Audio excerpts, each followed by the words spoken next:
Good evening and welcome. As you've heard, my name is Irene Muzichka, and I, along with Barry Lermont, are co-counsel to this Muskrat Falls inquiry.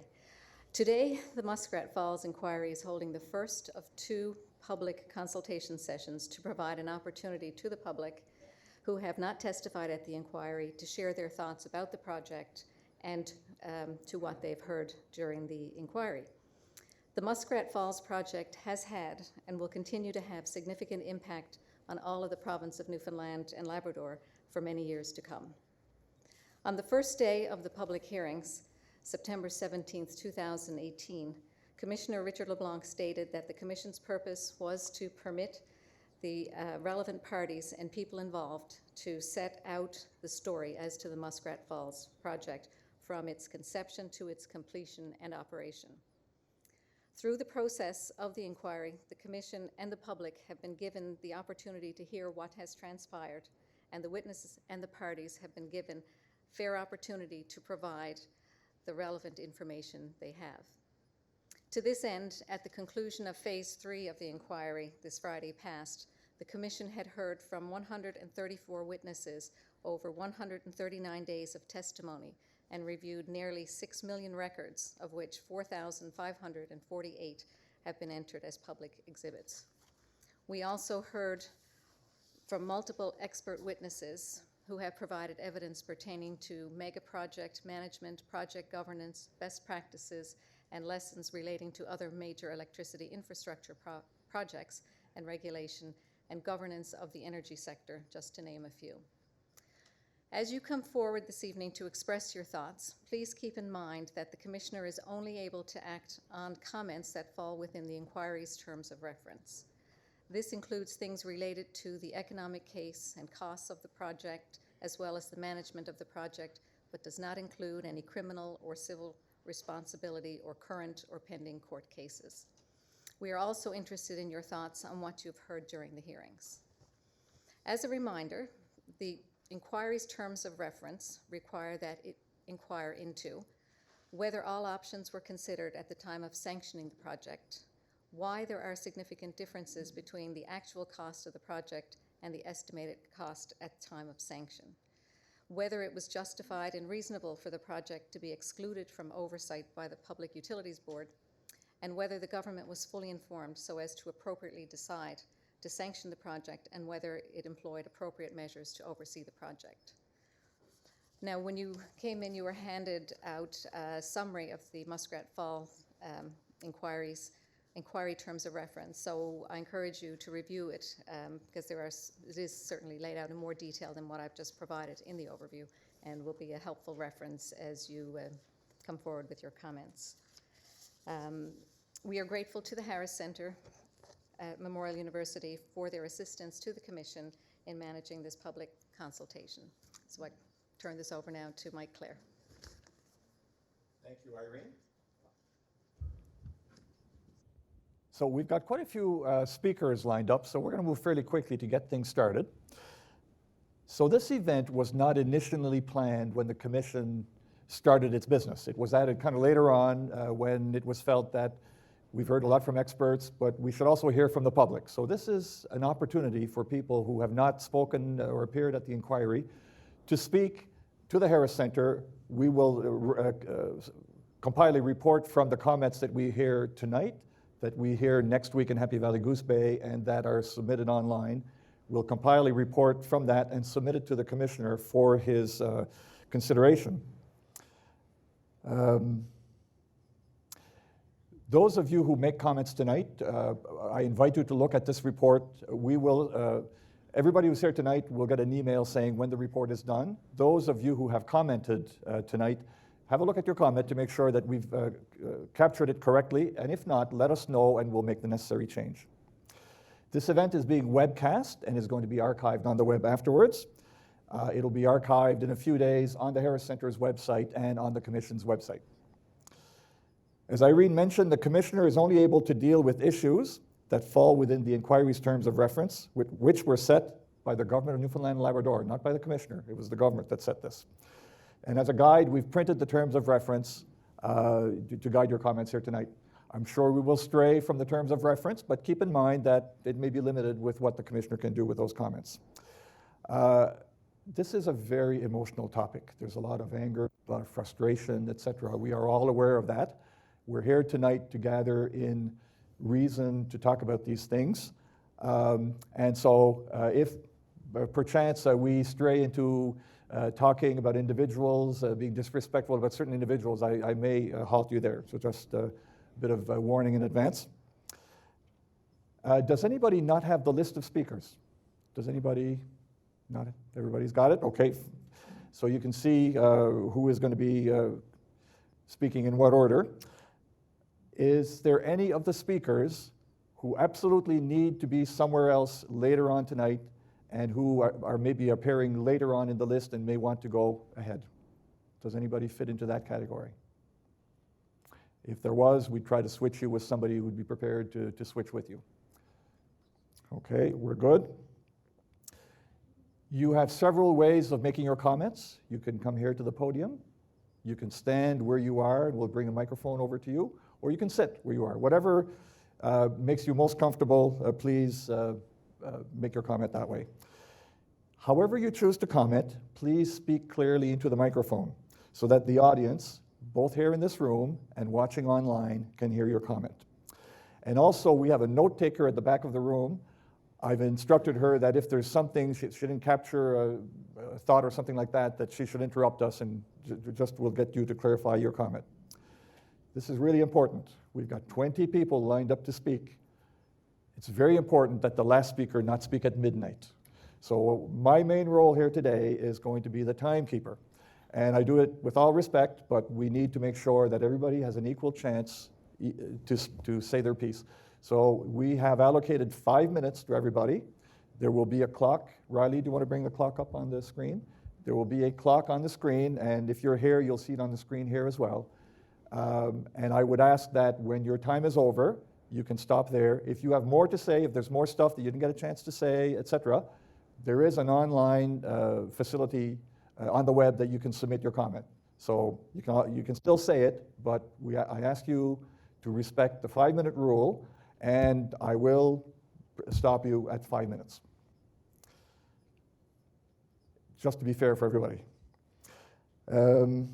So 5 minutes is not a long time, but it's enough time to make 1 or 2 cogent remarks. So there's no need to rush, but you can't go on forever. We will start. My list is over there. I think it's, who's the first speaker? Melissa McCarthy. Melissa here.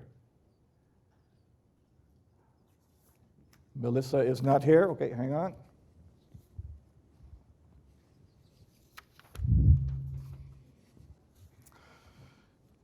So last call for Melissa. Melissa, are you here? If she does show up, we'll put her at the end. Carrie Neal. Carrie, are you here? Carrie's here. Are you speaking from the podium? Okay. You may, please. Yeah. All right. Hi, everyone. My name is Carrie Neal. I'm really thankful for the opportunity to speak here today and contribute to the Muskrat Falls Inquiry. It's something I've been looking at for a while. I know that there are some very strict terms of reference, but I'm not going to follow them. I don't recall a public consultation on what those terms of reference would be. And so I don't think it's fair to limit this huge project to a few points that happened in the past. I am concerned that the current terms of reference really place blame on a previous party and a previous government and their bureaucracy without really critically considering the current construction of the project and what it means for the future of our province. I guess there are a few items that I would like to highlight. One, of course, is the threat of methyl mercury and how that's going to affect the people living downstream in Labrador. We've had this panel come out and make these recommendations, and the government is saying that, well, we don't necessarily have to follow them because we didn't get a full consensus. And I think that is unfair. The current party did not win by consensus, and I don't think we necessarily make decisions by consensus. And so I am concerned about the methyl mercury part of it. I'm also deeply concerned about the North Spur and the stability of it. I think it poses a grave threat to the people who are living downstream. We have had world-class experts on quicklay, such as Steve Bernardet and Leonard Elfgren, go to the site and have found that it is, the current structure is not safe. And at the inquiry, we had Stan Marshall say, everything's fine. Our experts looked at it. But the inquiry has really shown that we can't trust Nalcor's experts, and I don't take their word for it. And I think, the stability of the North Spur does need to be considered when we're looking at the Muskrat Falls project. I should have made notes. The third thing that I wanted to talk about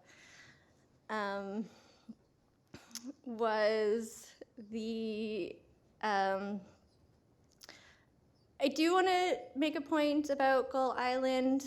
I am concerned that the project is going to continue. We know Muskrat Falls is part of a lower Churchill project. Muskrat Falls is the smaller transmission part of it, and Gull Island is where the real money is. But we've seen that hydro dams are the most destructive way of creating renewable energy, that they are poisoning our community, that it's a huge destruction to the land, and really to the culture and the people of the area. Gull Island and Muskrat Falls are significant spiritual spaces for the Innu, and they did not get free, prior, and informed consent to this project. And I think that really needs to be considered when we're looking at how do we do current projects in the future. We need to have more time. This project was clearly rushed through. Just like, to be honest, this inquiry feels like it's been rushed through. It's been hard to follow along when we're just so inundated with information. And it seems, every day there's so much information, it's hard to keep up. And I think this small room here tonight, I did expect more people, but I think it goes to show that people are getting kind of tired with it and feel burnt out. I don't think we're seeing the same response to the current methyl mercury crisis and decision that the government has made, because government has imprisoned Labrador protectors, the activists, and really that has been really detrimental to their activism and pushed them into silence. I would like to end on my concerns that the inquiry is not going to place any civil or criminal responsibility. I do think in the inquiry that we have seen that a lot of bureaucrats are not coming forward with their concerns about the project. Issues have kind of been said like, oh, well, we told our boss. And our boss thought that he was an expert and he had a lot of hubris. And he didn't think that the concerns that were being presented to him were valid, even though he had no expertise. And he got a multi-million-dollar severance package. And I don't think that that is the kind of consequence that is going to instill trust in our public institutions. And I think if this inquiry is going to instill public trust, that it does need to have, someone needs to be held responsible for what happened. And we, the people, deserve that, because we are the ones that are going to have to pay for it and face the consequences of their actions. Thank you. Thank you, Carrie. Daniel Miller. Daniel. Just before you continue, Yeah. if anyone needs a copy of the terms of reference or the speakers list, we've got some extra. Anybody else want a copy of this list of speakers and the terms of reference?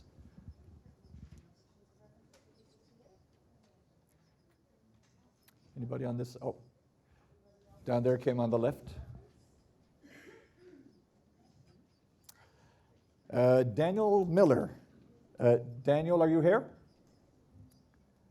Daniel Miller? Okay. Kyron Laffan, I'm not sure where to put the accent on your last name. Kyron? Kyron Laffan? Benjamin Turpin. Benjamin Turpin.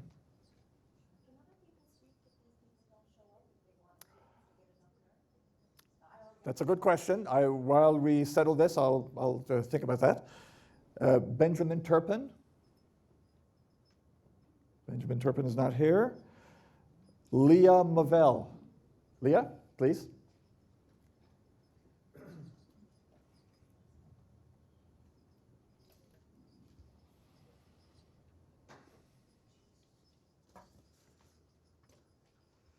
Hi, everyone. Thank you for doing this. It's a privilege to be here and to be able to speak on these issues. I wanted to start off just by reflecting a little as a group on like what it means to do a land acknowledgement and what that actually is. So they've become very like popular in recent times, such that every time I go to some sort of public gathering, it starts with a land acknowledgement, and it's starting to feel like saying grace in grade school, just so you can eat your dinner, without it actually really meaning very much. And I find that kind of concerning. We're here at this inquiry talking about why and how we have failed to have respectful relationships with Indigenous people in this province. And we're starting it with this lip service kind of Johnny Appleseed grace saying about how we're striving for that. I think this project has shown us that if we are striving for it, we're not doing a very good job. This project has been pushed through by corporate and political actors despite the lack of consent from Indigenous people and from Labradorians. And I just wanted us all to think a little bit about who is benefiting from this project and who is paying for it, because the cost has already ballooned, but the true burden is yet to be felt for this project, and it's going to be felt primarily by Labradorians and by seniors and low-income people in the province who are going to have more trouble adjusting to any potential rate increases, and who are going to not only be faced with increased costs of living, but in the case of Labradorians, potential destruction of ecosystems and traditional food sources. And I think that it's pretty ironic for us to gather and acknowledge that we have, as settlers, taken this land and these resources from people that we supposedly strive to have respectful relationships with. But all that people in power have done is arrest land protectors and trample over their concerns, and at times seem actively hostile toward their desire to protect their communities and their food sources and their way of life, and try to safeguard a future for their communities and their children. And that, to me, is the exact opposite of what a respectful relationship looks like. And I think we have to be honest with ourselves about the cost of this project, and not just in financial terms, in human and social terms. We have people, land protectors in Labrador, arrested to try and keep their food source from being poisoned with methyl mercury, and to try and raise concerns about the potential that their communities will be flooded if something happens with the North Spur. And instead of being heard and listened to and respected, these people have been vilified and arrested. Justin Brake recently pled not guilty to criminal charges for trying to cover their activism on the site project. I think if we're going to keep telling this story that we want respectful relationships with Indigenous people, we have to understand that this is not what that looks like, and that some serious changes need to be made to how we make decisions. Thank you.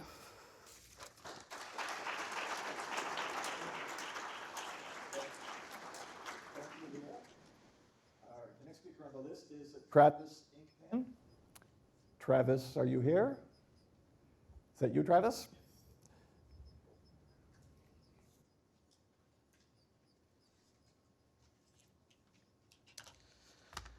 Hi, my name is Travis Sinkpen. Thank you for the opportunity to speak here this evening.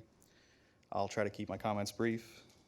Through this project, government and Alcor have betrayed the trust of the people of this province, shown disrespect and disregard for Indigenous rights and culture, as well as the environment, and jeopardized the future of the people of this province for generations to come. Through testimony heard at this inquiry, we have come across numerous examples of gross incompetence and negligence at all levels of management throughout the life cycle, throughout the life cycle of this project, which ranges from not providing proper gear and equipment to workers on site, to also structural failures that have almost claimed the lives of those workers. And despite these examples of gross negligence and incompetence, the Newfoundland government and Alcor continue to refuse to address the widespread concern about the safety of the North Spur. In addition, the Newfoundland government has failed to act on the recommendations of the Independent Advisory Committee on Methylmercury. This is of particular concern to people in Indigenous communities in Labrador, as it not only impacts the health of the ecosystem and the traditional food source of these people, but also their culture. If this wasn't bad enough, it kind of has left an overall looming cloud of uncertainty surrounding the entire province. Government to date has not done a proper account of the carbon footprint that's resulted directly from this project. For example, cement currently accounts for roughly 8% of global emissions due to the energy-intensive nature of its production and transportation to the work sites. When you combine that with the large clear cutting that has occurred on site, as well as the future release of methane that will occur when the reservoirs are flooded, it's not really so green. It's not such a sustainable energy source. And that's concerning because if we want to sell this energy in target markets like the United States, well, it needs to follow a certain designation and be considered green energy. Currently, the EPA defines green power as solar, wind, geothermal, biogas, eligible biomass, and, quote, low-impact small hydroelectric sources. They even go so far as to caution that large-scale hydroelectric resources can have negative environmental trade-offs on such issues as fisheries and land use. So the problem with this is that the evolving stance of regulators and policymakers on what is considered green energy may actually mean that in the future we can't sell this energy into markets such as the United States. And we're kind of taking for granted the fact that we'll be able to sell this energy for 10 years, 20 years, 30 years down the road, and neglecting the fact that what is defined as green energy is shifting every day. This also leads to my next point. So this current rate mitigation policy that is being touted by the current Liberal administration, it relies entirely on the outcome of this upcoming federal election.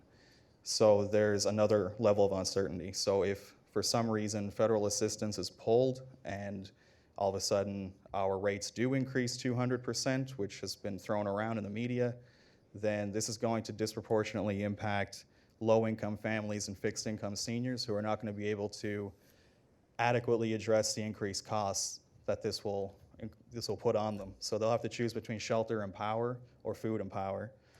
And that kind of leads into the fact that there's a very real threat that our province may actually be bankrupt in the not so distant future if certain things were to happen that we've just discussed.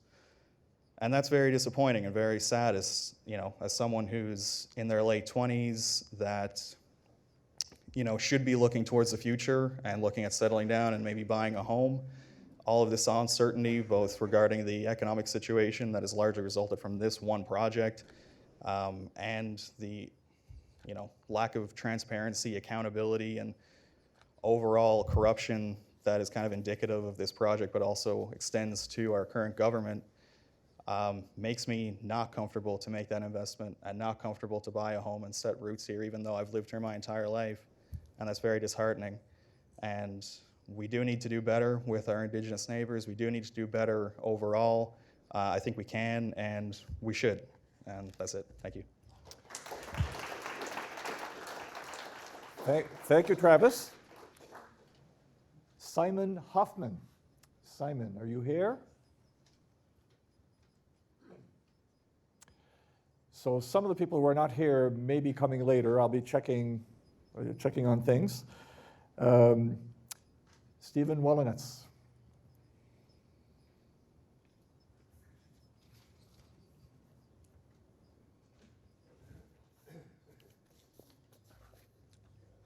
First, thank you for the opportunity to speak. I've been observing Newfoundland politics for 48 years, mostly as a professor of political science at Memorial. Just going to make a couple comments very briefly. Could phrase this in different ways. A takeoff on a subtitle of an Irish political history, Why Were We Rich for So Short? Or Who Dropped the Ball? The inquiry has pointed the finger, many fingers, at Nalcor, arrogance, civil servants, ministers, maybe not as much at certain premiers as could be done. But I'd also suggest that there's another culprit, and that's all of us, the public. Failure to engage the argument. The arguments, the questions about this province were out there, about the project, were out there as long as the project was on the book. Searching the Evening Telegram's website, which is painfully slow, I sensed, beginning at least in 2013, it didn't go back before that.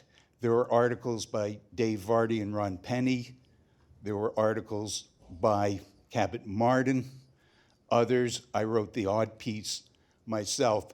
The much maligned Evening Telegram put all the arguments out there, but no one much wanted to engage them. And there is a real failure of political debate. People are great at protesting things on open line.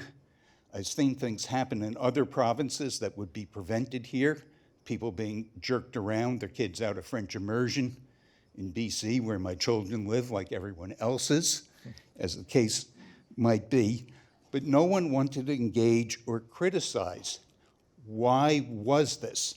Well, there was a strong leader, and there's a bit of hero worship that goes on here, who was going to solve all the problems.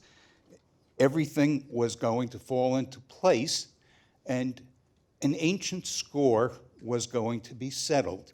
Churchill Falls, poorly understood. Joey Smallwood had few alternatives to get the money than to go to Hydro-Quebec. Newfoundland took very little risk. But we let this happen, all of us, by not insisting that our politicians not call each other names, but actually debate on the floor of the House of Assembly, and we let them get away with it. This is a pretty poor way to make public policy, particularly settling ancient scores. The real question is, what's the marginal utility of money you're going to spend? What's the benefit? Energy was changing. The US was fracking the bejesus out of the continent as this project to sell electricity, subsidizing Nova Scotia, was developed. But no one wanted to listen because a certain gentleman, I don't have to name him, I've recently gotten the opportunity to drive over him, out in Gone by God, was going to solve it all. Well, as long as that mentality is there, we're going to be taken to the cleaners again and again and again. I've skirted the terms of reference, as Mike knew I would, in one way or another, but he'll figure out how to work it in. Thank you very much.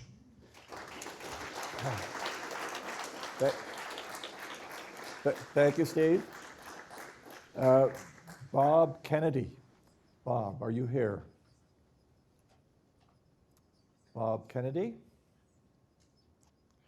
Greg Malone. Greg.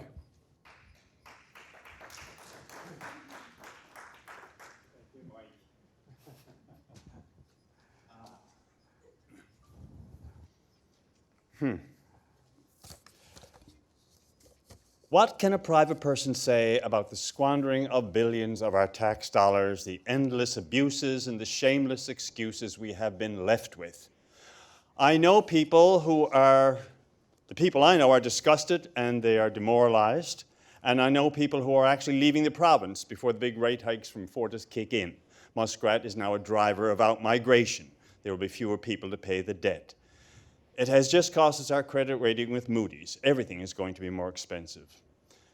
Now it will be unmanageable. Thank you, Nalcor. Thank you, Mr. Williams and Ms. Dunderdale. Nalcor represents the privatization of Newfoundland Labrador Hydro by the back door. We now see clearly the high cost of that privatization of our utility to the taxpayers and ratepayers who must use the monopoly. These arrangements are called public-private partnerships. What that means in practice is the public partner pays, the private partner profits. Their scheme to turn our Crown Corporation accountable to the public into a private investment and vehicle that accounts to no one had one major goal, and that was to unload all of the financial risk onto the public, while the investment community took the profits. It doesn't matter if Muskrat succeeds or fails, or if it bursts through and floods everything and everyone downstream. TD Trust and Goldman Sachs will get their money from us, the Newfoundland and Labrador taxpayer. The Williams government's rejigging of Nalcor enabled Nalcor executives to swagger around the world, acting like big shots with our money, and yet without any accountability to us.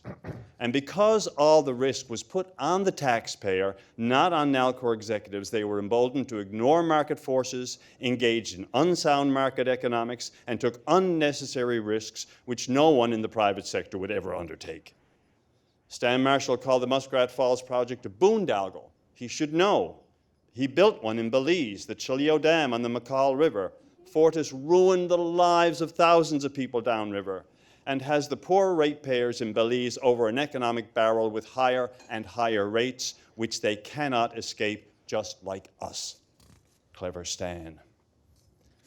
Muskrat and Nalcor is a classic example of the hidden trap of privatization.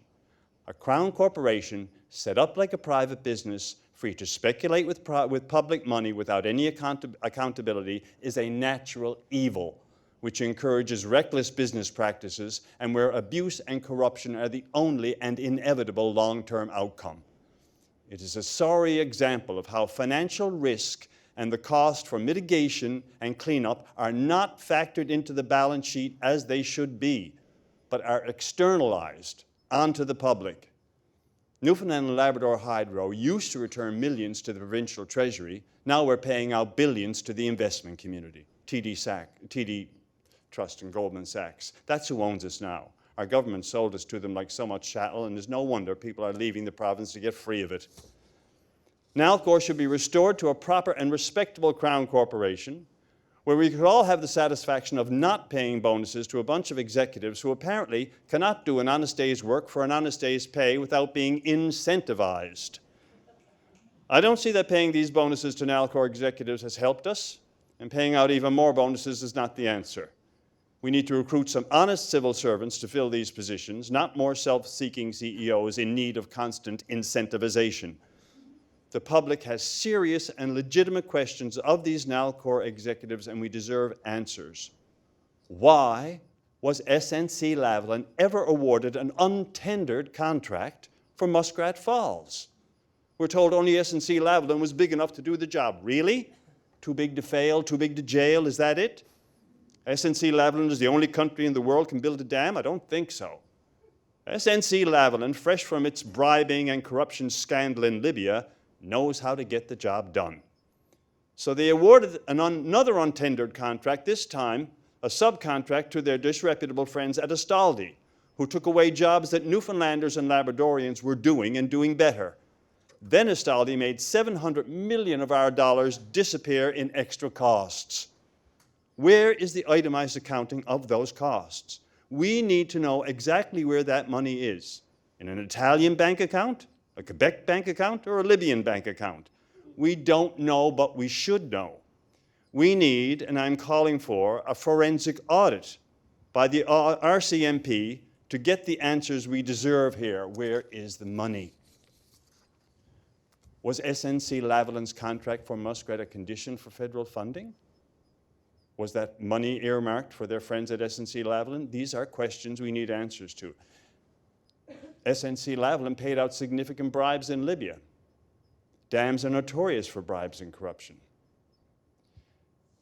The people have been abused used and abused, and the people of Labrador downstream of Muskrat Falls have real fears, real life-threatening problems to deal with now.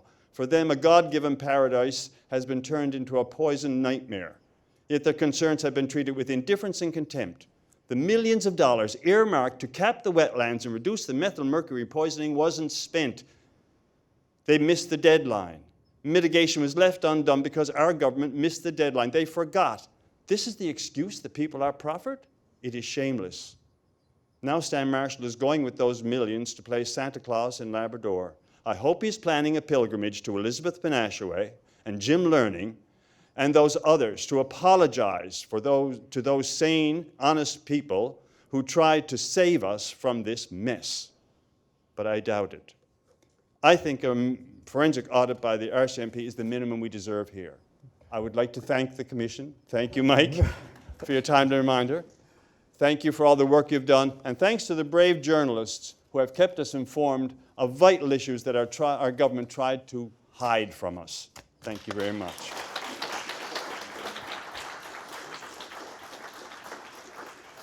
Thank you very much, Greg. Is Elizabeth May in the house? Yes, Elizabeth, please.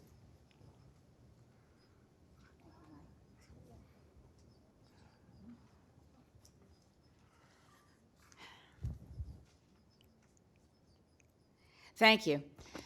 First of all, it's an honor to be here tonight with the people of Newfoundland and Labrador, and as a federal politician and leader of the Green Party of Canada, member of Parliament for Saanich Gulf Islands, I will try to confine myself to those issues that are federal, and there are issues that are federal.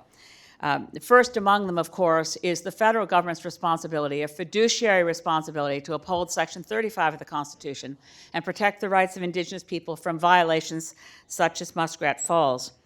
Our federal government has failed in this regard. I know that the Commission's terms of inquiry do not include the question of the impact on Indigenous peoples, particularly the Innu First Nation, the government of the Nunatsiavut, representing Inuit in Labrador, and the Nunavut Community Council, representing a small governing body for those Southern Inuit in Labrador.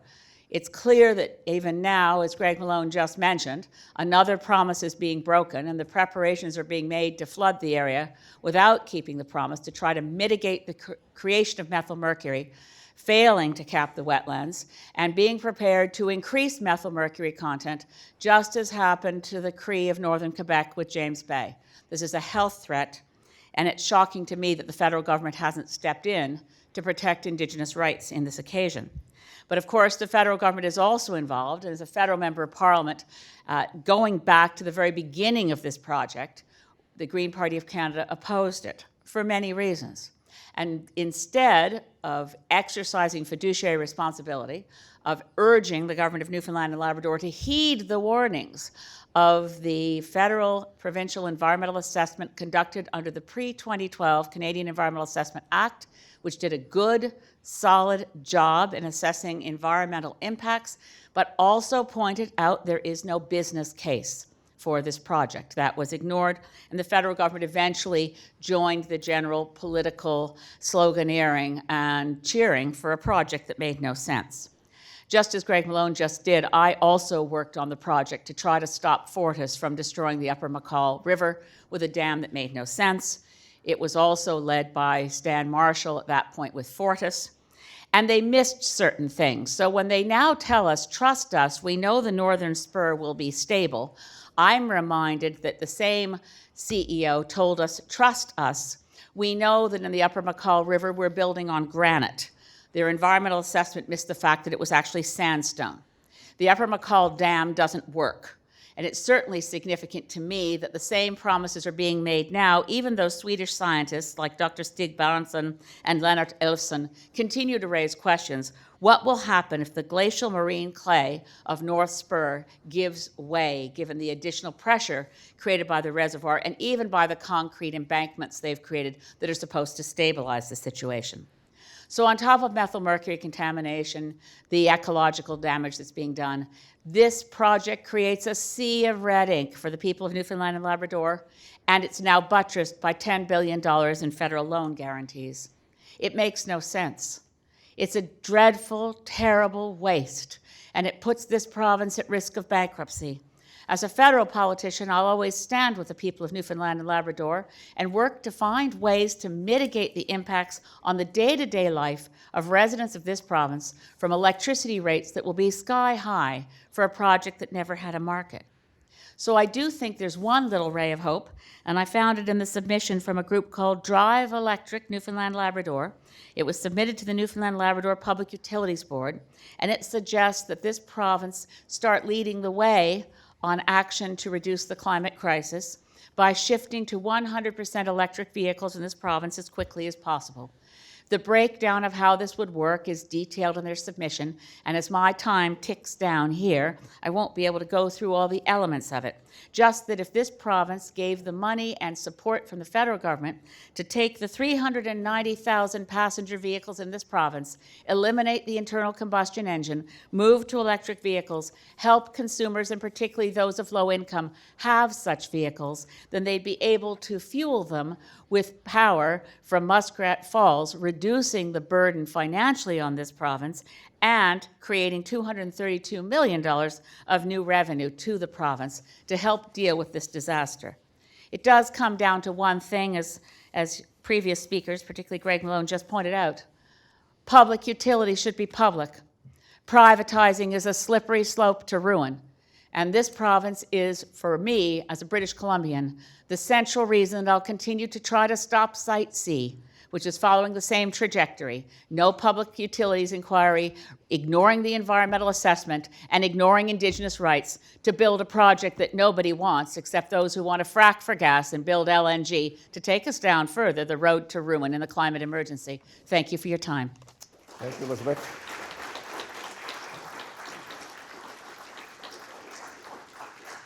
Bob Hallett. Bob.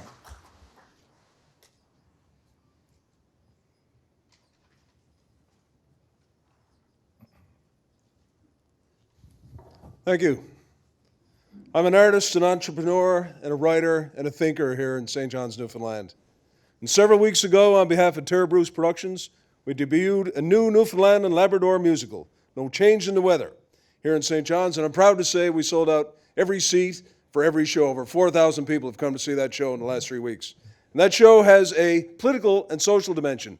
Much of the factual material behind the show was researched over a period of years by worldwide sovereign finance and bond rating expert Walter Schroeder. Mr. Schroeder has a great affection for the people of this province and a great store of knowledge about the financial structures of our government. In fact, he's one of the handful of people in Canada who actually understand sovereign debt. And it's our belief, through all this research, that a great wrong was done to Newfoundland and Labrador in the 1960s, and that gives us a strong moral case for the federal government of Canada to intervene now on this province's behalf and lift the terrible burden of debt which is going to slowly choke off the economy of this province. A brief history lesson. In the mid-1960s, the province of Newfoundland and Labrador and the corporation Brinko were trying mightily to bring the Churchill Falls hydro generating plant into being. If successful, this would have been the most lucrative economic generator this province had and would ever see. Unfortunately, there was a huge roadblock. Brinko and the province lacked a way to get power to potential customers in the U.S. And the government of Quebec made it very clear that power from Churchill Falls would have to be sold to Hydro-Quebec, and there was no way Newfoundland and Labrador would be granted a power corridor. In September of 1966, J.R. Smallwood, Premier of the province wrote a letter to the Prime Minister of Canada, Lester Pearson, asking that the BNA Act be invoked and Newfoundland be given that power corridor. That letter was never sent. Mr. Smallwood was persuaded from doing so. The reason? Quebec was in turmoil. The winds of separatism, fanned by Charles de Gaulle in the summer of 1966, had caused a social revolution in Quebec, and giving Newfoundland such a boon in this climate was unthinkable. The interests of this province were cast aside. The federal government did not come to our aid then. The greater good of the country came first. While this was a great good, indeed no one could argue that keeping the country together was not a great thing, it was our sacrifice. Churchill Falls was developed, but the benefits of that hydropower have gone elsewhere, and this province has suffered the loss of hundreds of billions of dollars in revenue that we could well need. Worse, we've suffered under the burden of self-defeat, blaming ourselves for signing the worst deal in history, castigating ourselves over and over again for giveaways, for having given our greatest asset away for a song. Muskrat Falls and the slow-motion financial debacle is a direct result of that, as ceaselessly we seek revenge for this huge and terrible decision. Well, right now the country has three options to deal with the state we're in. the state that has been led to us by this debacle of the Muskrat Falls development. First, the federal government can do nothing and watch with grim certitude as the troubling demographics and an ever-spiraling debt force this province to gut its public service and choke off the economy in a futile attempt to somehow pay back these debts. As the recent bond rating downgrade from Moody's suggests, we're entering a dangerous phase here. Rate mitigation plans and talk of restoring our province to a balanced budget, while lovely, appear more and more to be abject fantasy. And there is a grimmer option. At some point, this province will realize that this debt is unbearable and we must consider default. Well, for the country as a whole, this would be disaster.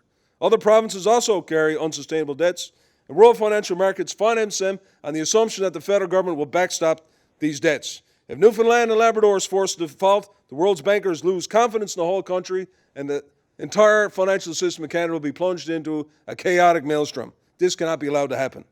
Fortunately, there is a third option, one just and honourable, and for Newfoundland and Labrador, dignified. The federal government should do the following. First, subsidize the government of Newfoundland and Labrador 3 cents per kilowatt hour for all the hydropower sold to Quebec Hydro from Churchill Falls. This would offset that $30 billion profit that Hydro-Quebec makes from that development and would continue until 2041, at which point in time that deal evaporates.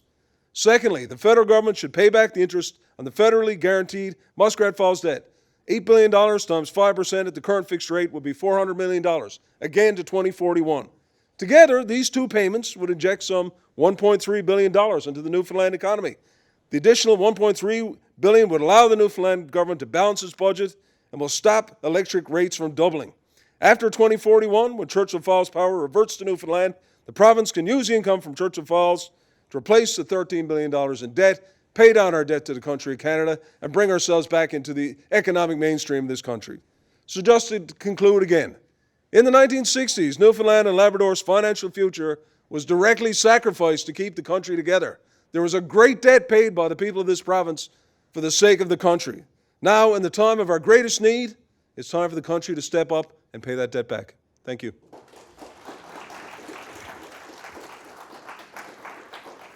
Thank you, Bob. Stephen.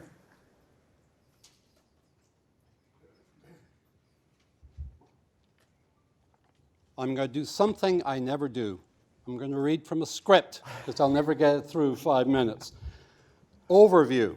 For the past 40 years, much of my research has focused on province building and physical infrastructural development. In my view, Muskrat Falls is the tip of the iceberg for a system that is dominated by the political executive, where territoriality in politics matters more than open forms of knowledge construction based on the needs of citizens and informed by evidence and good policy practice.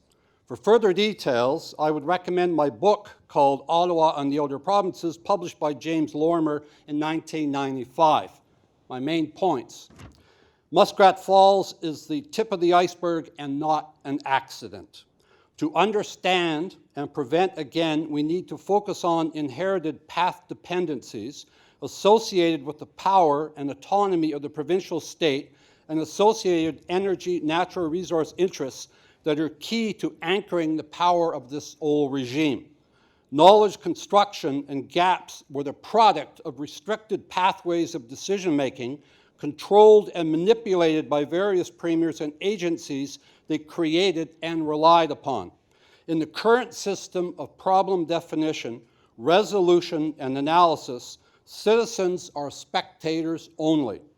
Unless or until democratic federal reform occurs and the dominant power and capacity of the autonomy of the executive is reined in and contested, these patterns of bad decisions and risky behavior will continue. That's it. That's the shortest I've ever heard you, Stephen. I've ever acted. Thank you, Stephen. Laurie Oates. Laurie.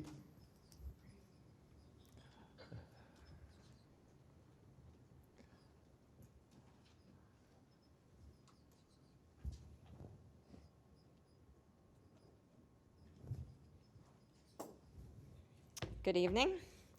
Thank you to the Harris Center for organizing this consultation. Thank you to Commissioner LeBlanc for being here. It's nice to see a federal leader here like Elizabeth May, and it's nice to see an MHA like Leila Evans here. And right now I'm going to start by making a statement that seems to receive cheers and nods every time I make it recently. As a historian and political commentator, I've increasingly come to the conclusion that government is a sector in crisis on a global scale. Government is not a place for evidence-based decision-making. It is not a place for leadership. It is not a place that is responsive to either local or global conditions. It is a playground of elites that are trying desperately to maintain the status quo. The governance problems that we experience in Newfoundland and Labrador are not unique to us. The conditions that led to the Muskrat Falls project are symptoms of failing democratic institutions and the results of incredible abuses of power that are occurring on a global scale. For example, we have strong links between the executive and legislative branches of government that result in failures to provide checks on bad public policy. Power is concentrated in parliamentary democracy in ways that allow decisions to be made on the basis of power rather than evidence. Our electoral system keeps traditional political parties in power, enabling the rise of populist leaders. In first past the post, a leader needs to win only approximately a third of the votes to win the right to rule in the legislature, executive branch, and to appoint the judiciary. Current campaign finance laws give too much power to elites and big business. Political parties act as gatekeepers, deciding who gets into the system. They support those who are friendly to their ideas, resulting in unhealthy groupthink in both parties and government. There is a use of public resources to accomplish political goals by governing parties. There is a lack of transparency and access to government information.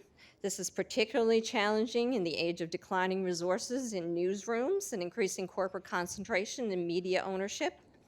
Simultaneously, we live in the age of the internet, which enables a 24-hour news cycle, and social media that puts information, good or bad, in front of voters.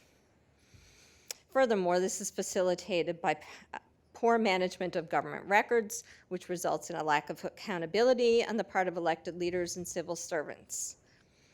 We have government hiring processes that lack openness and transparency, even in crown corporations. Again, this results in people being put in place who are friendly to the ideas of government rather than those who want to engage in evidence-based decision-making. We have public consultation processes that are designed to check boxes and say government consulted rather than attract meaningful feedback from voters. We have politicians and voters who have a poor understanding of our democratic institutions and the principles of good governance. As part of our desire to support growth in STEM, we have forgotten to train our citizens in the most basic principles of democracy. We have frequently heard from politicians as part of the inquiry process that they did not understand their role as head of a government or government departments. They do not seem to understand their own power or public accountabilities. Worse yet, voters often do not either. However, voters definitely sense that the system is broken. Finally, all of this boils down to 3 words: abuse of power. The very word parliament dates to the 14th century. We're talking about a style of government that was forged in the early modern world, rooted in ancient concepts. It comes from a time when Western economies were feudal, before the French Revolution, the American Revolution, before the end of slavery, before universal suffrage. In other words, our system of governance was designed before any of the major Western movements towards equality and human rights. It was designed for a government that would be run by elite white males. Women, indigenous persons, the working class, and minorities had no say in developing these institutions, and it shows. They were clearly not built for us or with our needs in mind. We're talking about a system of governance that was in essence designed for elites to continue their abuse of power, to which they had become accustomed in the feudal world. In closing, I would like to say that Muskrat is a vanity project that largely benefits elites and private sector contractors, much like the Newfoundland Railroad or Sprung Greenhouse before it. There are too many examples of poorly managed infrastructures in projects in our history. There can be no more. Citizens are no longer willing to tolerate it. We need democratic reform, and our citizens deserve better governance now. Thank you.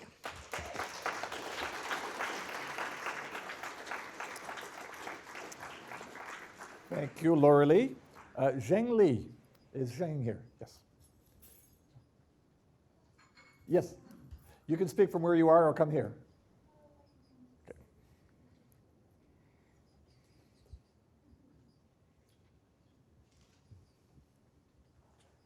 So first, thank you very much for this opportunity.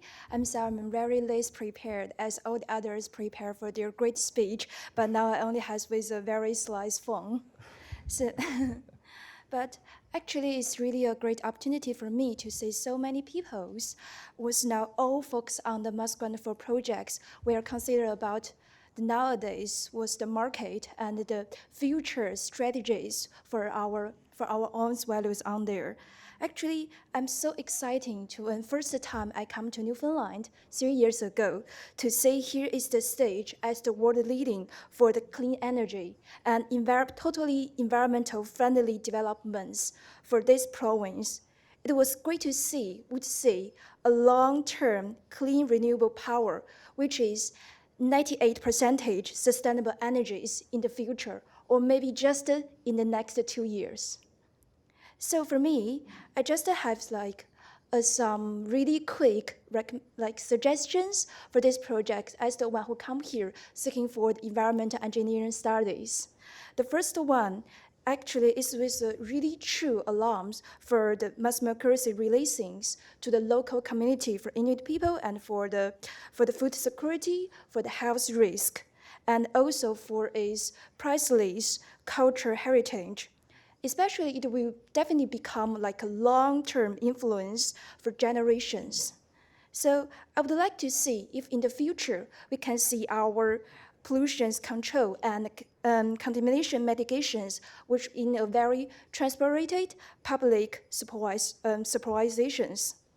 And the second thing is I would like to see more exciting numbers or values or estimations, forecastings to see what is the future's plan strategies in the next 50 years or 80 years, as this will definitely become like 80 years lifespans for the whole projects.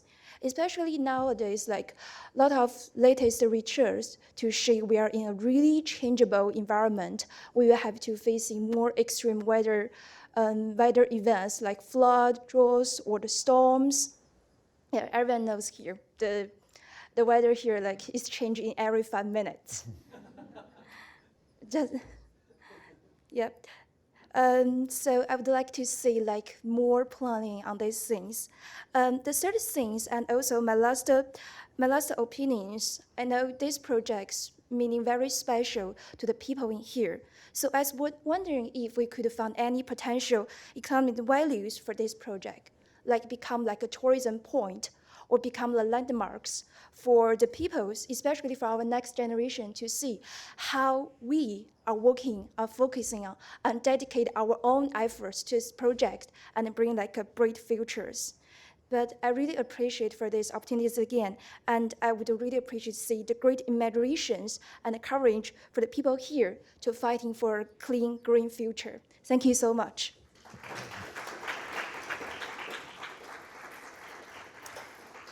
Thank you very much, Zhang. Donald Hutchings.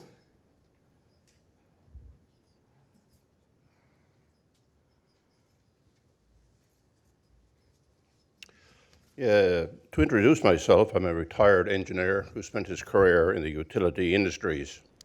I started in 1969 as a planning engineer with NBTEL in the long-range planning department doing engineering, economic studies, and major capital projects. I finished my career with Newfoundland Telephone, Alliant, Bell Alliant, or whatever they're called today, as a chief technical officer responsible for the capital program and the capital budget.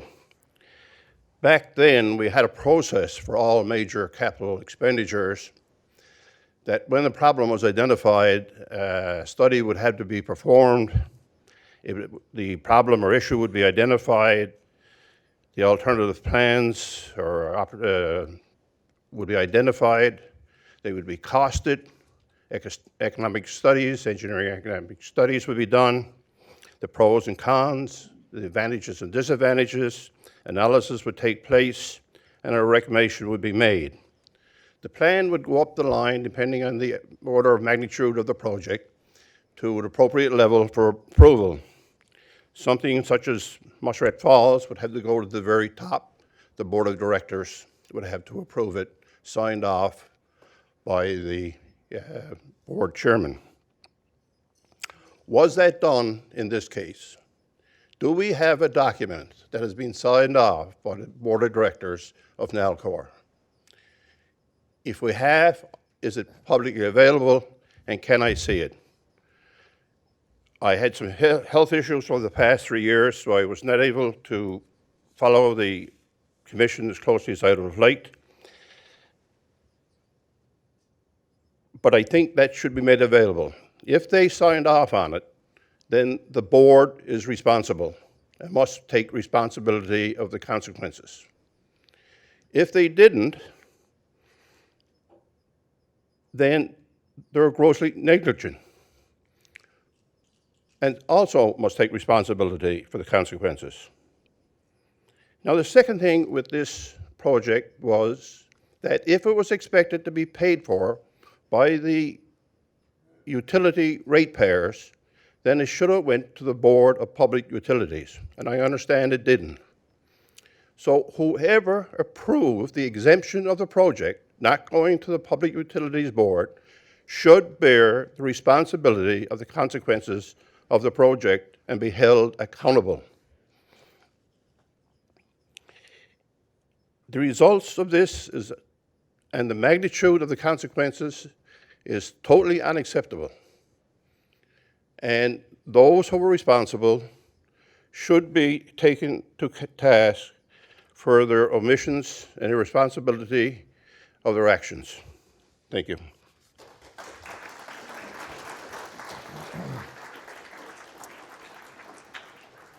Thank you, Don. Steve Parsons?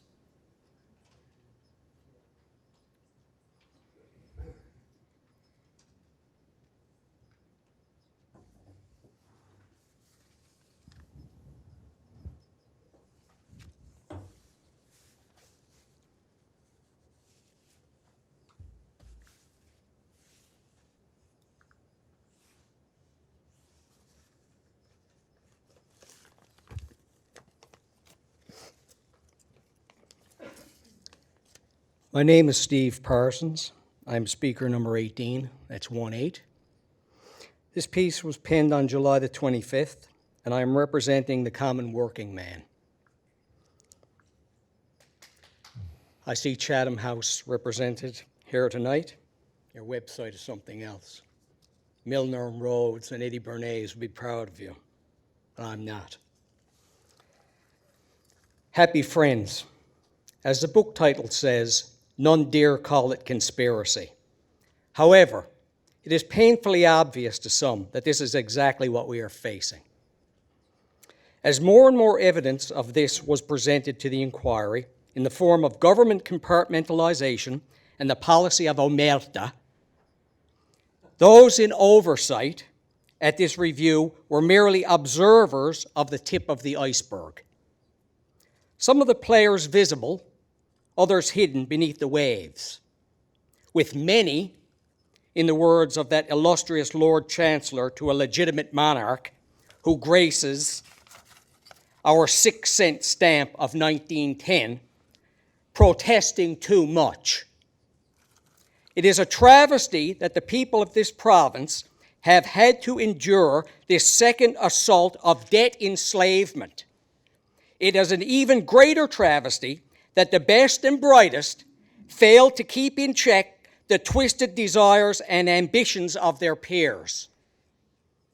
In closing, I wish to assure those involved at every level, be it 3, 9, or 27 years, the truth will emerge, and in the rewriting of the history of the people of Newfoundland and Labrador, you will be duly noted for your treachery.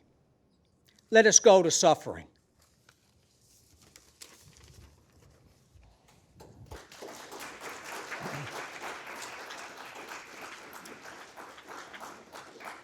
Thank you, Steve. Michelle Worthman. Michelle?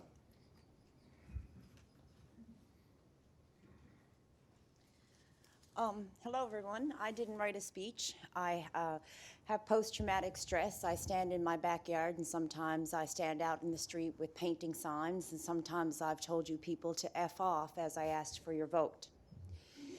The reason why I have done so is because I've been through a lot of witness intimidation, and when it comes to the effect of how this government can invade your life is going to get so much bigger after this debt. Like the gentleman said before, we are being entrapped. This is financial warfare. This did not happen by mistake or circumstances. We have an opportunity before us right now. Everything that everybody said here tonight, we've all heard the same thing. It's regurgitated statements about our life, and we need to start talking about solutions and how we're going to get out of it. One thing that needs to happen after this inquiry is the parameters in which our judge would be able to use this information to put us in a bargaining situation with the financial institutions. The reality is we never should have gotten that loan. Then, when we got that loan, the same game that is being played all across our government when it comes to our education system, when it comes to our post office, when it comes to our federal institutions, healthcare, education, what's the other one? My mind has just slipped. But the thing about it is, this is happening. What's happened at Nelcor is the game opportunity for us to be able to talk about what got us into this situation. Someone also talked about how we got into this period, since the French Revolution, our political systems have changed, and it certainly has since there has been a takeover of one monopoly, one person, one family owning our stock markets. And this is where we need to be able to protect ourselves. We have to take what's happened here at Nelcor and make sure that we have an insurance plan on how we're going to be able to maintain a good quality of life. All of this financial numbers that you're being buried with, from estimates going and then doubling, this mathematician magic that they perform with scripted messages and getting you in a high anxiety state and then pulling you away and entertaining you with some sort of town hall event, promising you everything and delivering in nothing, as we're put into the situation that we are in financial warfare. We are at war right now. You might not have a gun in your pocket. There might not be someone ready to pop you when you go around the corner. You might not be hearing that bomb going off. But when you go to get your pension plan, like the Phoenix pay system, it's not going to be there. This is a financial bomb. What's going on in our healthcare system as a result of Nelcor after this, you don't have a pension. You never got your Phoenix thing. Oh man, we don't want you here. You're not worth it to us anymore. You're a drain on the system. That's what people talk about me being on welfare. And here I am today, and I've done a lot of research. And I think that we need to also make sure that we do have an insurance plan, that we talk about how we're going to take that debt. We have to change the parameters on how we have the conversation where we do not pay the future interest. We never should have got the loan. The reason why we had gotten that loan is because of the financial promise, the loan guarantee. Now we're taking this $7 million that went to $13 million with the magic of estimates, and then it will turn to $78 billion once we have everything paid. And that's based upon, oh, I forget it, my name's drop. I'm so sorry, but you all know who I'm, Stokes or Verdi, I think, mentioned that one. So at the end of the day, what I want to happen and why I came here is that we need to change the parameters. We need to be able to come up with financial reasons and ways that we're going to be able to protect ourselves. One way that we're going to be able to do that is through taking the federal loan guarantee and putting our federal government to a procurement contract, because this is financial warfare, where we're going to be able to reduce the amount that we're spending spending, providing more services, and making sure that we do not have to pay all of the future interest that is on the books, because that has been pre-planned, strategic, it's financial warfare, and we should not pay that interest to the banks. And that's why I came here tonight. I'm sorry I don't have a script, but that's it. All right, thank you.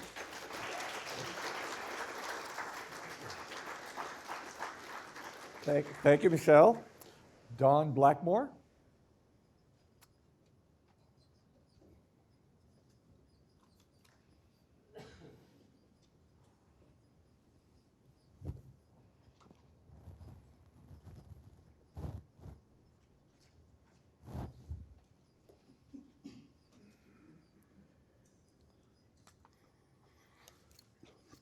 Thank you, Mr. Chairman, for the opportunity to reflect on how we got to be in the mess we are in.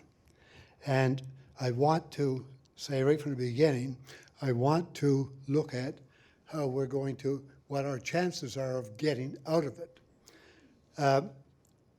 First of all, I want to say after that, I grew up in Port Union, a rural town, Port Union.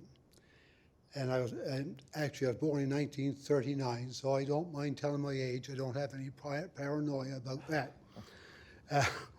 So it's in Port Union, and I grew up in the 1950s. And I want to tell you where we were economically, and especially in education at that time. This time of the year, first of all, I want to say, when I was 14 years old, I was fishing. Up 4 o'clock in the morning, quite often in the stage until 11 o'clock at night. Within that context of fishing there, I became aware of a lot of things that were going on. One of the most obvious things for me, and the most galling of all, was that we were coming in with 10,000 pounds of fish in our boat in the morning after leaving the stage in at 4. By 8 o'clock we were in with 10,000 pounds of fish. You know what we'll get for that? $200. 2 cents a pound.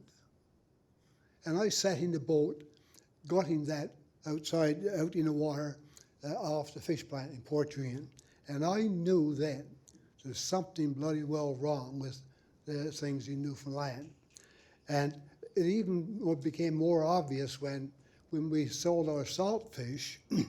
We were going to get $10 a draft for it.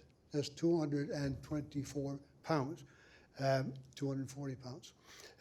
Anyhow, $10 for that's the salt bulk fish.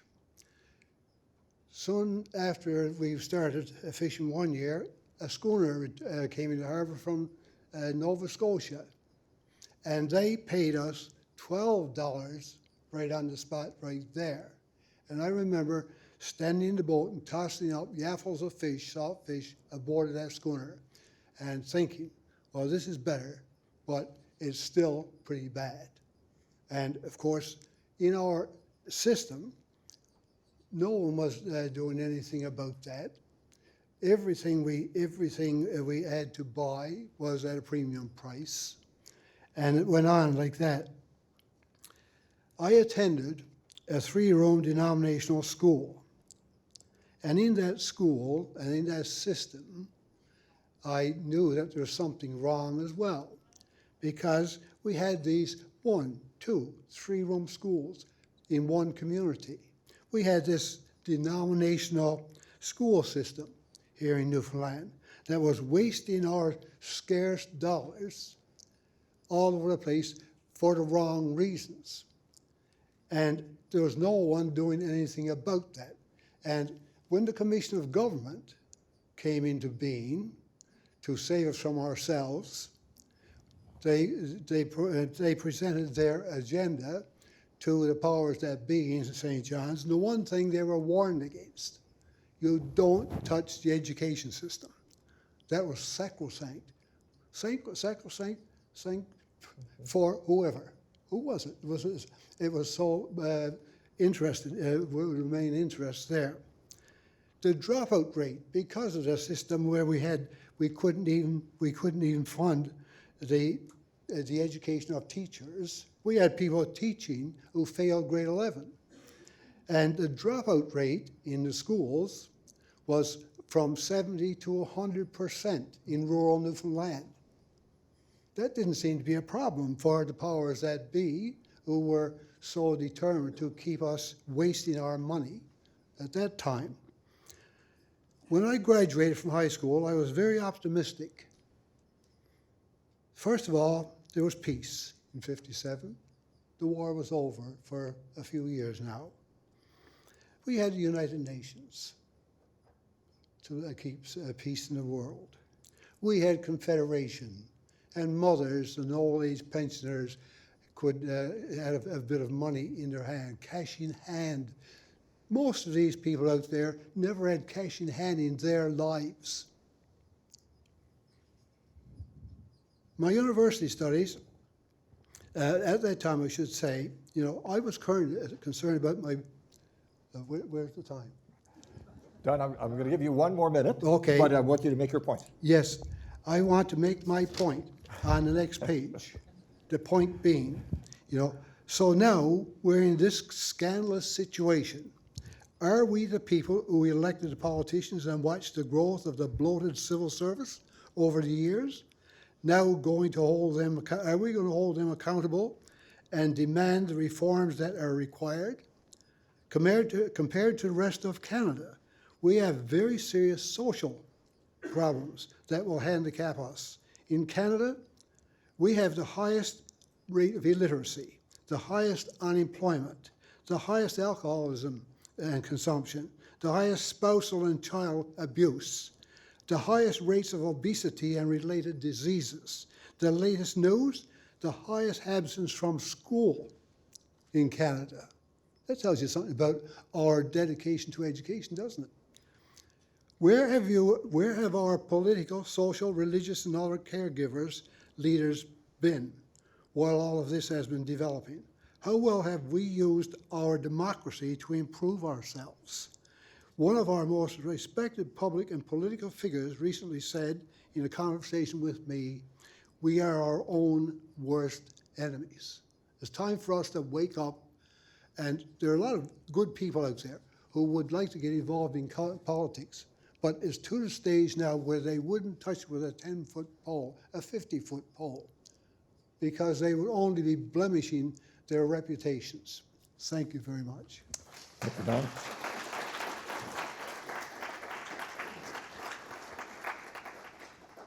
Thank you, Don. I'll just circle back for a moment to see if any of the people that I called earlier have come in since then. Melissa McCarthy, are you here? No. Daniel Miller? Kyron Lafan? Benjamin Turpin? Simon Hoffman? Bob Kennedy? It's 8:24. We had planned to go to 8:30, 8:45. I would be open if there was someone in this room who has not appeared at the inquiry who would want to speak for 5 minutes. I would allow one or two people to come forward. Yes? You'll introduce yourself?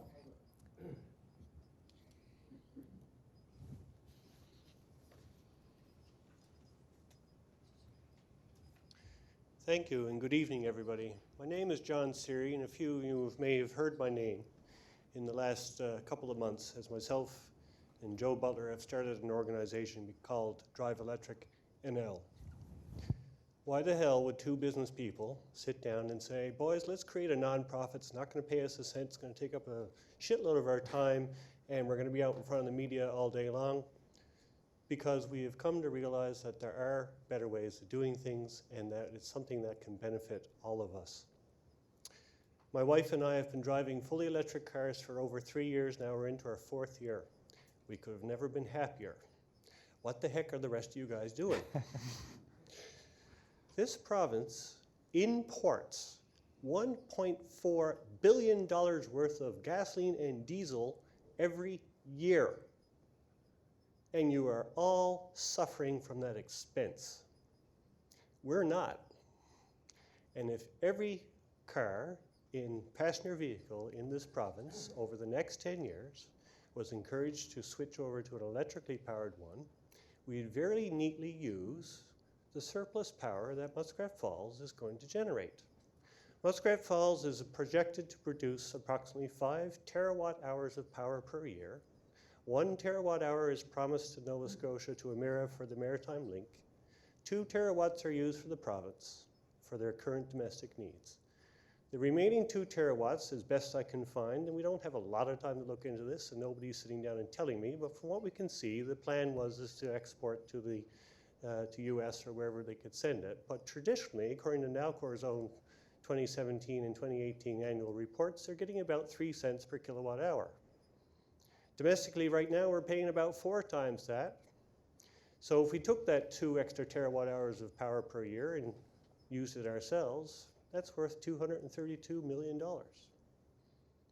Now, guys, if we take 390,000 passenger vehicles and use the approximate average per year on power required for them, that would use that up very nicely, and we'd replace that $1.4 billion of money going out to the province each year to $232 million. That goes a long way to paying down this. Problem solved. So if you were a private company and you said, hey, I've got a surplus product there which I'm getting pennies on the dollar for, I can make some investments now that in the next 10 years I'll be able to sell it to another market and get 4 times the value of it, how much should I spend now? If you had a projected revenue of $232 million, what would you put in now? Bella Line puts huge investments into fiber op to get you on the board for $100 a month. What would you put in now? 20 million? 200 million? Our provincial government had put in $2 million to start electric cars in this province. And if you say that this is something newfangled, won't work here because it's Newfoundland, well, look at Quebec, who have car chargers and electric cars everywhere. Nova Scotia and New Brunswick have got electric charging networks. Ontario, until Mr. Ford came in. But Norway is selling more than half of their cars are electric, and their climate is very similar to ours, and their needs are very identical as well. It's very easy for us to get on board, accelerate the process over to electric cars. We will then balance the budget or the books greatly on Muskrat Falls, and I really like the ideas that Bob Hallett just came up with, so let's put the 2 of these together. And while we're at it, we meet all of our climate change project targets. We fix the problem of noise on Signal Hill, because these things are quiet. The driving experience is fantastic, guys. I'm going to tell you that right now. My car is outside right now, and I enjoy getting it every single day. And we have solved a lot of this problem. And all we need to see is 1 iota of interest from our provincial government to start it. And $2 million in the budget is great. There are some dedicated people behind the scenes working to make best use of that. But my invitation to the Premier to come along for a ride, and I'll explain how it all works, made 6 months ago, still remains on deaf ears.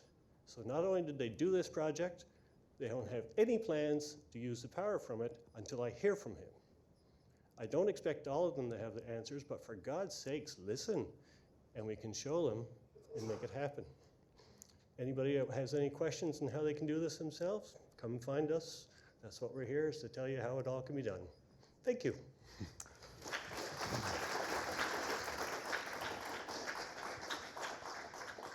Thank you, John. We got 1 more slot. If, yes, you can speak from where you are, you can come to the front. Make sure you introduce yourself.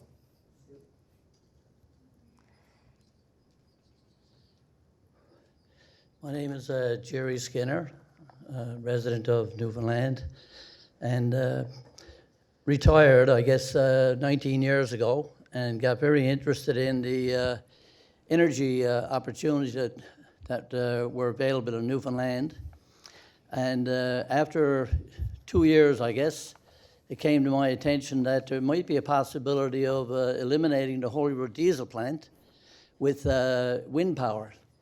So at the time, I met up with Roger Grimes, and Roger, like most other people, said to me, you know, I got no idea what wind power is or solar power or anything else, but best thing you could do, if you can save money for the government, I'm going to say we're definitely interested in looking at it. Go to Newfoundland Labrador Hydro, make your statement, presentation, whatever, and then let's see where it goes from there. So that was in 2002. Now, between 2002 and 2003, there was probably several $1 million invested in making presentations to Newfoundland and Labrador Hydro, getting together all kinds of data that Newfoundland and Labrador Hydro was only too glad to share with us. And we finally brought in specialists from all over the world who were new wind power and wind power integration into utility grids very well. After numerous meetings at the Newfoundland and Labrador Hydro boardrooms, it was agreed that this project was going to go ahead, and it was looking really good, and it was getting to the point of completing the final draft for it. So after the full year went by, we were really excited about it, thinking how it was going to wipe out Holyrood. The other thing is that this project had no cost, no risk, and no liability. We were going to sell power to Newfoundland and Labrador Hydro for 4.5 cents a kilowatt hour versus the 95 cents per kilowatt hour it was costing to run Holyrood. Basically, it was free. Now, late in November 23rd, I think, when Williams' government was elected, the very next morning, we were advised by a letter that came to my door that the wind power project was put on hold, and the land was expropriated where we were going to be installing the wind farm. So I spent the next number of years, all right up to this day, trying to figure out why and how you could ever do this and get away with it, you know. But Muskrat Falls was going to go ahead. Least cost options, any other option was never ever considered, and it would never be considered because Williams' plan was he was going to build Muskrat Falls and nobody was going to stop him. It didn't matter how much it costed. It didn't matter. Nothing mattered except the fact that he was going to walk away a billionaire, and that's the only thing that he ever did that was a 100% success story.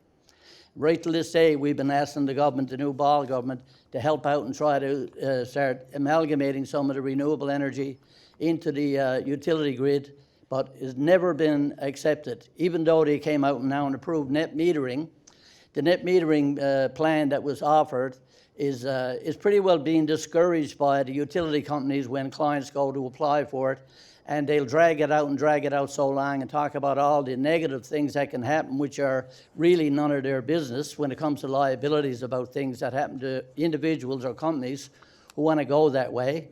And so at the end of the day, the client usually ends up saying, well, I'm scared, you know, I'm scared. It took so long to get it approved. How many years is it going to take to do the project? So it'll never go ahead as long as the Newfoundland Mafia is in place. Nothing will ever go ahead in Newfoundland that don't go into the pockets of that group of people who run the government, and they'll continue running the government until another election happens and maybe a party like Revive NL will get elected, and then you'll see some major changes. Thank you very much.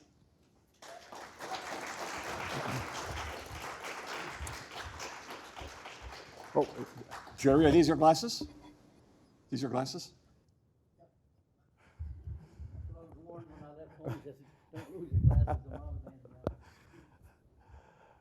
Well, thank you, everybody. I think it's been a really informative and interesting evening. I found all the speakers compelling, interesting, etc.